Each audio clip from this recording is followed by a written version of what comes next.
This podcast is part of the Deluxe Edition Network. To find other great shows on the network, head over to deluxeeditionnetwork.com. That's deluxeeditionnetwork.com.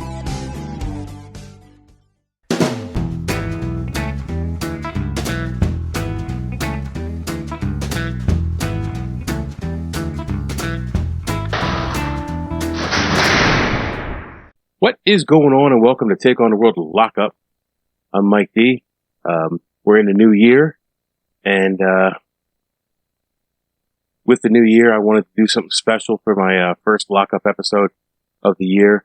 So I went on a quest to find the first prison in the United States. And while doing that research, I found that those waters are so muddy, it was going to take a little bit more research to figure out which exactly was the first. However, while I was looking, I found a jail that is the oldest still operational jail in the United States. Dating back to 224 years ago, 225 now, in 1789, the New Jersey State Prison is the only prison still around from the 18th century. The New Jersey Penitentiary House was opened in 1798 and is the oldest building still in operation as part of an active working jail in the U.S. Located in Mercer County, Trenton, New Jersey, this prison has been the residence of some of New Jersey's most dangerous and evil people, including numerous serial killers, murderers, and cop killers. In 1832, a new cell block was built, known as the Fortress Penitentiary, and the prisoners were moved from Penitentiary House to the new Fortress Penitentiary in 1836. It was constructed on a connected piece of land that the state had already owned and was controlled by the Penitentiary House. The keeper of the prison, or warden, supervised inmate labor to construct the Fortress Penitentiary. The 1832 facility was expanded several times throughout the 19th century, with new construction adding wings to the jail between 1859 and 1907. A larger shop hall was constructed as well. In 1895 and 96, when 6th Wing was constructed, the original walls were extended around the compound to the corners of the old penitentiary house to enclose the wing as well as the newer shop buildings. After moving inmates to the new Fortress House, Penitentiary House was used as the Mercer County Jail, while the workhouse in Titusville, New Jersey was being constructed. After which it was used as a National Guard armory until 1929. The cleared land on which Penitentiary House cell houses and shop buildings had previously stood were enclosed with a 22-foot high reinforced concrete wall and opened as the Big Yard in 1930. This new, large recreation yard eased the cramped conditions inside the walls of the main compound, which up until that time had limited space to devote to outside recreation. In 1930, most of Penitentiary House was demolished, except for the front house, which functioned as the original living quarters for the keeper of the state prison, the warden. The 4 assistant keepers, the first 4 men who served in the capacity as what is now known as a correction officer, the armorer, administrative spaces on the first floor, and a row of cells for confinement for disruptive inmates in the basement. Since the original penitentiary house stopped housing prisoners within a few years after the 1832 Fortress Penitentiary opened, Auburn Correctional Facility in New York. That fact has been disputed over and over, and there's no real clear answer right now, and I'll find it, to who was actually the oldest continuously operating cell house in the U.S. and what is the oldest actual prison in the United States. Fortress House Penitentiary was designed by John Havlin, and if you haven't watched it yet, go back and look for John and I's visit to Eastern State Penitentiary. John Havlin's the same man who designed and built that prison.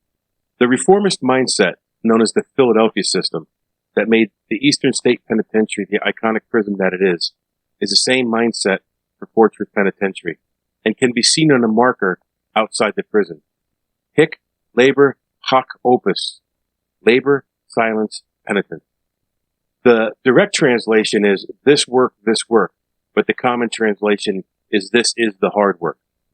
Fortress Penitentiary focused on hard labor and penitence. In 1907, capital punishment was moved from the county jails to the state prisons after the implementation of the electric chair as the sole form of execution in New Jersey. The New Jersey State Prison was a site of death row and the state's electric chair. The last execution in New Jersey took place in 1963. A lethal injection room was built but never used as the death penalty was abolished in New Jersey in 2007. A modern compound was added to the two older parts of New Jersey State Prison in 1979. No new additions have been made since that was completed in 1982. It was in the 1979 renovation that saw the Death House, Wing 8, demolished to make room for a new gymnasium. New Jersey State Prison is the number one worst prison in the state on a list of 7 worst prisons in New Jersey. Inmates of note over the years included a number of serial killers, murderers, and rapists. Bruno Hauptmann, the kidnapper and murderer of Charles Lindbergh's son. Richard Kuklinski, Gambino Mafia hitman known as the Iceman. John List, the boogeyman of Westfield, killed his entire family. Reuben Carter, boxer who was wrongfully convicted of murder, released in 1985, and the real-life story behind it, the Denzel Washington movie, The Hurricane. I know I'm going to butcher this next name. Jesse Timendakis, sentenced to death for the rape and murder of Megan Hanka, which is what led to the passage of Megan's Law. Charles Cullen, New Jersey's most prolific serial killer, confessed to killing 40 people while working as a nurse. His real body count is thought to be well over 100. These are the kind of inmates that have been housed at New Jersey State Penitentiary. I find it amazing that the New Jersey State Prison, or the Trenton State Prison, was first built in the 18th century in 1798 and is still in operation today. While the cells themselves are not from the original building, it is still one of America's oldest prisons. If you like this video, you want to see more of them, drop a comment down below. Hit the bell, do all the algorithm stuff. It helps us out. Also, if you want to hear more great podcast content, you need to check out the Deluxe Edition Network. The Deluxe Edition Network is a group of great podcasts covering a vast variety of topics, all easy to find in one place, deluxeeditionnetwork.com. Check it out. This podcast is part of the Deluxe Edition Network. To find other great shows on the network, head over to deluxeeditionnetwork.com. That's deluxeeditionnetwork.com.